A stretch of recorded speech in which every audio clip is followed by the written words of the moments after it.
Now, my friends, Cracker Barrel is taking it in the shorts.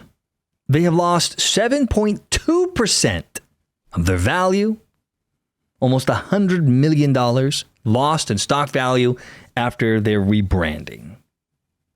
I think if the CEO had just shut the hell up and not said anything, it wouldn't have been as bad. But she had to double down on it. So this is from, the DBS Wire. Cracker Barrel takes $94 million hit in the shorts after the most colossal rebrand mistake in history. Cracker Barrel, the beloved Southern-style restaurant known for it. I've never actually eaten at a Cracker Barrel, by the way. I don't know. I just never did. Is known for its down-home cooking and country charm. Just took a massive financial hit, and conservatives are pointing to a clear culprit, another company caving to modern marketing trends and erasing its roots. On Thursday, and by the way, the reason why people say that, because rebranding is fine, but it's the way that the history is thrown out. There's no TLC, there's no care for it. And you can argue whether you like it more or not, but it's the flippancy about it that people don't like. And more so because they're seeing the trend. The mask is off. You can see this in movies where old brands have been purposely denigrated and then destroyed.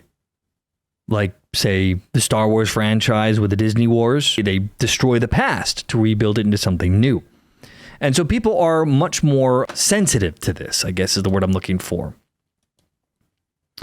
The new logo removed the familiar old man sitting by a barrel, a symbol that has represented the chain for over 50 years. The rustic imagery and stylized K, once part of Cracker Barrel's unique nostalgic look, have been stripped away in favor of a cleaner, modern design that critics say looks more like a generic supermarket branding than a time-honored American establishment.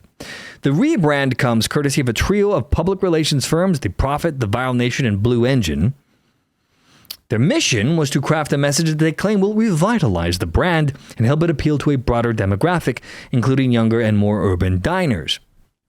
According to Cracker Barrel's chief marketing officer, Sarah Moore, the overhaul is intended to ensure that the brand resonates with loyal guests while welcoming new ones to our table. But that table may be a little bit emptier. Backlash from longtime fans, politicians, and other food industry players was swift and fierce. Among the most vocal critics, of course, was Donald Trump Jr., who took to X and said, WTF is wrong with Cracker Barrel. Steak and Shake also didn't hold back, accusing Cracker Barrel of sanitizing its brand to the point of losing its soul. The goal is just to delete the personality altogether, hence the elimination of the old-timer from the signage the chain posted. And even though they're just saying it because they are competitors, they're not wrong. And it's very similar to what we saw with Bud Light. Aside from doing the whole Dylan Mulvaney crap, the point was to abandon the past. Just throw it out the window because old, ew, it's stinky, it's gross. We need to go for the younger people and just move on. Which is what they do with everything. Now, even the office of California Governor Gavin Newsom, ironically channeling the popular style of President Donald Trump, jumped into the fray. In a viral post, his team slammed the redesign, saying, "What is wrong with Cracker Barrel? Keep your beautiful logo. The new one looks like a cheap Velveeta cheese from Walmart. Fix it ASAP. Woke is dead." This isn't just about a logo.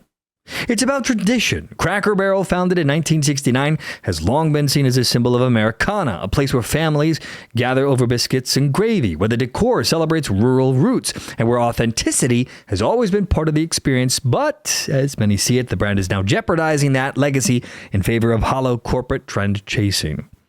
Now, for conservatives, this feels like yet another instance of corporate America bowing to the pressures of cultural re-engineering, attempting to fix something that wasn't broken. As the old saying goes, get woke, go broke, and in this case, the stock chart doesn't lie.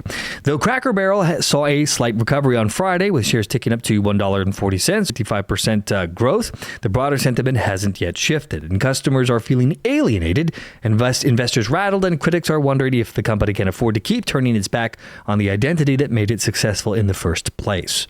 Now, so far, Cracker Barrel has shown no signs of reversing course, but if the past few days are any indication, this marketing gamble could go down as one of the most expensive refreshes in American restaurant history.